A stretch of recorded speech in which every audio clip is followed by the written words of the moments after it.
भूखंडम वारणांडम परवरविरटम डंपटम पौरुडंपम dim dim dim dim डिडिम बम दहमपि दहमै jump जंपैश्च जंपैः तुल्यास्तुल्यास्तुल्याः धुम धुम धुमकैः कुमकुमाङ्कैः कुमाङ्कैः एतत्ते पूर्णयुक्तम अहरः करः पातु मां नरसिंहः। नमो नमः। તમારા બધાનું સ્વાગત કરું છું આધ્યાત્મિક મહાશક્તિમાં। આજનો વિષય એટલે હિંડોળા એટલે કે ઝૂલણો, હિંચકો।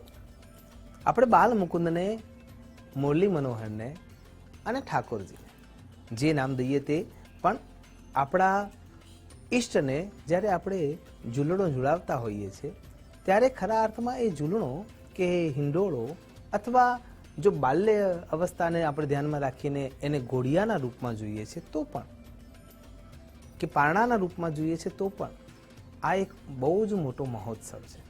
પણ એના પાછળ કેટલાક પ્રકારના પ્રતીકો જોવા મળે છે। ગર્ભસ્થ અવસ્થામાં જે બાળક ઉછરી રહ્યું છે એ પણ એક ઝૂલણામાં જ છે। કેવી રીતે? શાંતાકારમ ભુજગશયનમ। જ્યારે વિષ્ણુનારાયણની જે શેષશૈયાની મૂર્તિ તમારા ધ્યાનમાં આવે છે ત્યારે એ સ્થિતિને જ્યારે વિચાર કરીએ ત્યારે સીધે સીધી સ્થિતિ ગર્ભસ્થ શિશુની જોવા મળે છે। શાંતાકારમ ભુજગશયનમ। બાળક માના ગર્ભમાં એક શાંત અવસ્થામાં છે, જ્યારે એનો વિકાસ ધીરે ધીરે થઈ રહ્યો છે, હજી એના શરીરમાં ધબકારાની શરૂઆત થઈ નથી। ભુજગશયનમ એ માના શરીરમાં છે ત્યારે જે એના આજુબાજુમાં જે ઓરા છે, એના આજુબાજુમાં જે કોથળી છે જેના અંદર એ છે અને એના આજુબાજુમાં પાણી છે, એટલે કે ચારે તરફ એ પાણીના અંદર જ ગરકાવ છે અને ત્યાં એ ઝૂલી રહ્યો છે। શાંતાકારમ ભુજગશયનમ પદ્મનાભમ સુરેશમ।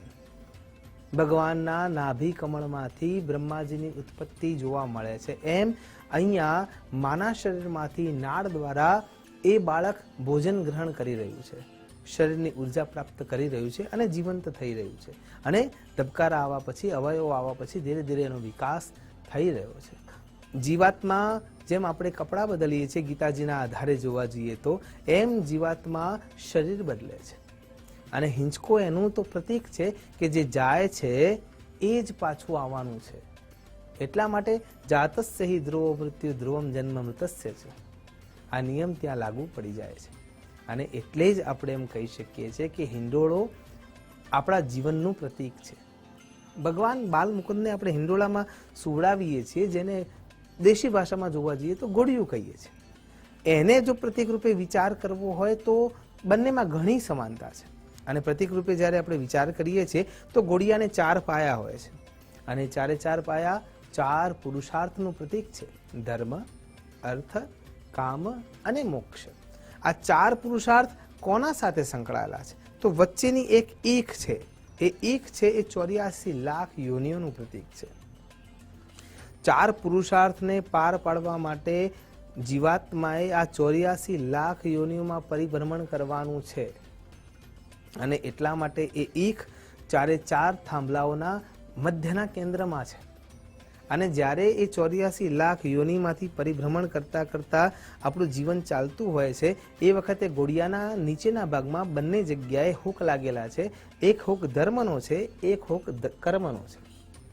એટલે ઘણી વખતે આપણે મનમાં અસમંજસતાનો ભાવ અનુભવીએ છીએ કે ધર્મની દ્રષ્ટિએ આ વાત સાચી છે, પણ મને આ ઘટના કર્મ દ્વારા વધારે પ્રબળ થતી દેખાય છે અને ઘણી વખતે આપણને એવું લાગતું હોય છે કે કર્મ પ્રધાનની જગ્યાએ અહીંયા ધર્મ પ્રધાન થઈ રહ્યો છે, પણ બંને એક સાથે જોડાયેલા છે એક જ ઈખમાં 84 લાખ યોનિઓમાં અને 4 પુરુષાર્થ દ્વારા જ એ ચાલી રહ્યા છે: ધર્મ, અર્થ, કામ અને મોક્ષ। આમાંથી એક પણ પુરુષાર્થ જો કાચો પડી જાય તો ઘોડિયું બરાબર ચાલશે નહીં, હિંડોળો બરાબર ખેંચાશે નહીં।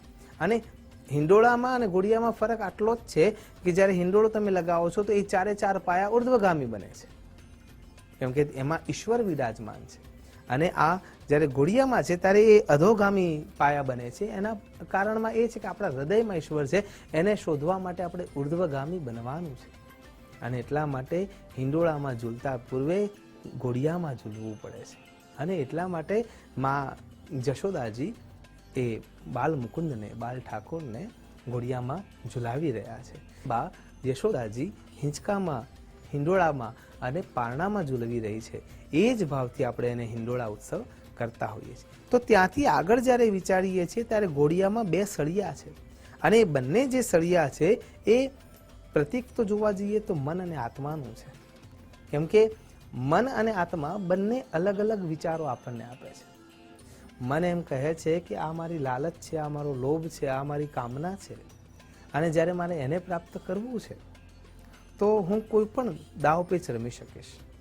પણ આત્મા એ પહેલા ટકોર કરે છે કે ના, આ ક્રિયા ધર્મના વિરુદ્ધમાં છે, એટલા માટે આ ના કરવી જોઈએ. પણ માયાના લેપનના કારણે થઈને આપણે એનો સ્વીકાર કરતા નથી અને પછી કર્મ આગળ કરીએ છીએ અને એ જ કર્મ પાપ અને પુણ્યમાં કન્સિડર થાય છે. એનાથી આગળ જ્યારે વિચાર કરીએ છીએ ત્યારે ખોયું જોવા મળે છે, જેના અંદર બાળક સૂતું છે.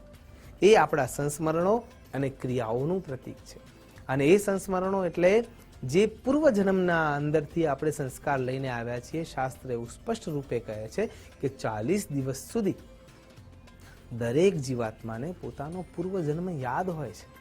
એનાથી આગળ જ્યારે જોઈએ છે ત્યારે આપણે જે દોરી છે એ જોવા મળે છે અને એ દોરી છે એ આપણા માટે ગતિનું, એમાં પણ બે પ્રકારની ગતિનું, સ્વતંત્રતાની ગતિ અને સ્વાયત્તતાની ગતિ, આ બંને જોવા મળે. તો બે પ્રકારની સ્વતંત્રતા આપણને ઈશ્વરે આપેલી છે. સૌથી પહેલી કર્મની સ્વતંત્રતા, કે તમે જે વિચારો છો, તમે જે સાચું સમજો છો એ કરવા માટે તમે સંપૂર્ણ સ્વતંત્ર છો. અને વિચારોની સ્વાયત્તતા, કે તમારા મનમાં જે વિચાર આવે છે, કોઈ પણ ઘટનાને જોઈને સામે ગાય છે તો કોઈ યોગ્ય વ્યક્તિને એમાં ગાય માતા દેખાય છે અને એ જ ગાયમાં કસાઈને માંસ દેખાય છે. તમારે શું જોવું છે એ જોવા માટે તમે સ્વતંત્ર છો. એટલા માટે અને વિચારોની સ્વાયત્તતા, એમાં તમે એને બચાવવા માટેનો પ્રયત્ન કરો છો, એને મારવા માટેનો પ્રયત્ન કરો છો, એ માટે પણ તમે સ્વતંત્ર છો અને એટલા માટે જ આપણે પાપ અને પુણ્યમાં કન્સિડર થઈએ છીએ. તો જ્યારે એ હિંડોળો આગળ પાછળ થઈ રહ્યો છે ત્યારે આપણને એ સમજાય છે કે મારા જીવનના અંદર મારે રીતિ તરફ આગળ વધવું જોઈએ કે નીતિ તરફ આગળ વધવું જોઈએ. તો હિંડોળો વચ્ચેનો જે ભાગ છે, જેના અંદર આપણે હિંડોળાના અંદર નવી નવી વિવિધતા લાવીએ છીએ, એ શું છે? એ કેવળ આપણા મનના વિકારો, વિચારો અને એના સાથે આપણી તમામ પ્રકારની વૃત્તિઓ ઈશ્વરને અર્પણ કરવાની ભાવના છે. આપણે ચોકલેટનો હિંડોળો બનાવીએ છીએ તો એ સ્વીટનેસ આપણે પ્રસાદ રૂપે વેચવાના છીએ અને એટલા માટે એ વખતની આપણી ભાવના શું છે કે આ જીવનના અંદર મને સતત મીઠાશ મળી રહે. શાકભાજીનો હિંડોળો કરીએ છીએ તો એના પાછળનો જો આપણે પ્રતિક રૂપે જોવા જઈએ તો એમાં આપણી પૌષ્ટિકતા છે કે બીજાને પણ હું પૌષ્ટિકતા આપું અને હું પણ પૌષ્ટિકતા પ્રાપ્ત કરી શકું. અન્ય ધાતુઓ દ્વારા જ્યારે આપણે ભગવાનનો શણગારિત હિંડોળો તૈયાર કરીએ છીએ તો એના અંદર આપણે ઉત્સવતાને યાદ કરીએ છીએ, ભગવાનની લીલાઓને યાદ કરીએ છીએ, ભગવાનના રાસને યાદ કરીએ છીએ અને ત્યારે એના આગળ આપણે નૃત્ય કરીને એ જ ક્રિયા આપણે ભગવાનને અર્પણ કરીએ છીએ.